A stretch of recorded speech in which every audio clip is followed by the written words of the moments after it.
మహిళల కన్నీరు తుడుస్తానంటూ ప్రకటనలు గుప్పించిన కాంగ్రెస్ పీసీసీ చీఫ్ వైఎస్ షర్మిల ఏమయ్యారు, ఎక్కడున్నారు? ఇది ఇప్పుడు నెటిజన్లు సంధిస్తోన్న ప్రశ్న. గత 4 రోజులుగా రాష్ట్రంలోని ప్రతి ఒక్కరూ ఆవేదన వ్యక్తం చేసిన విషయం, అందరి గుండెలు పిండేసిన విషయం అగ్నివీర్ మురళీనాయక్ వీరోచిత మరణం. జమ్మూ కాశ్మీర్లోని రాజౌరిలో జరిగిన ఎదురుకాల్పుల్లో పాక్ తూటాలకు బలైన నూనూగు మీసాల వీర జవాన్ మరణం అందరినీ కలిచివేసింది. పార్టీలకు అతీతంగా అందరూ మురళీ కుటుంబాన్ని ఓదార్చారు. వాస్తవానికి మురళీ తల్లి జ్యోతిబాయిని ఓదార్చడం ఎవరి తరం కాలేదు. వైసీపీ, టీడీపీలు రాజకీయాలకు అతీతంగా కుటుంబాన్ని ఓదార్చాయి.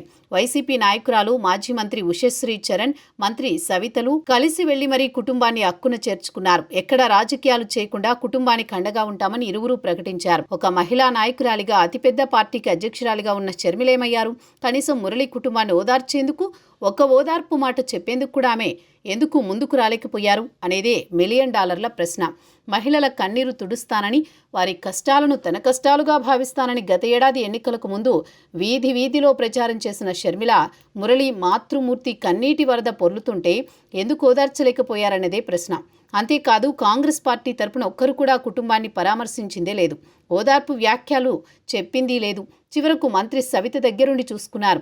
ఆఖరుకు మురళి తల్లిదండ్రులకు ముద్దలు కలిపి నోటికి అందింది. వారిని ఉపశమించేలా చేశారు. నేనున్నానంటూ మురళి వార్త తెలిసిన దగ్గర నుంచి అంత్యక్రియల వరకు వారి కుటుంబంతోనే నడిచారు. మరి షర్మిలేమైనట్టు? కనీసం మురళి కుటుంబాన్ని ఓదార్చేందుకు సమయం కూడా చిక్కలేదా అనేది నెటిజన్లు సంధిస్తోన్న ప్రశ్న. మరి ఆమె జవాబు ఏం చెబుతారో చూడాలి.